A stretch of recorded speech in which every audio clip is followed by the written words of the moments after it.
And this morning we reflect on our baptism and the call on each of us to live our vocation with confidence in the knowledge that the Spirit of Christ is working amongst each of us.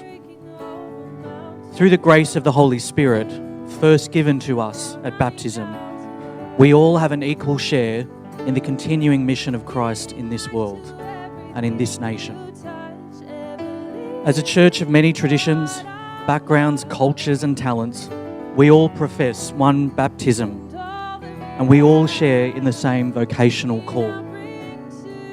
Through water and the Holy Spirit, we are each made new in Christ.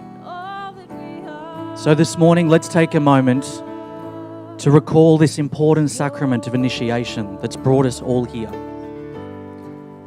And as prayed upon us at baptism, we all pray that He may touch our ears to receive His word, our mouths to proclaim His faith, to the praise and glory of God the Father.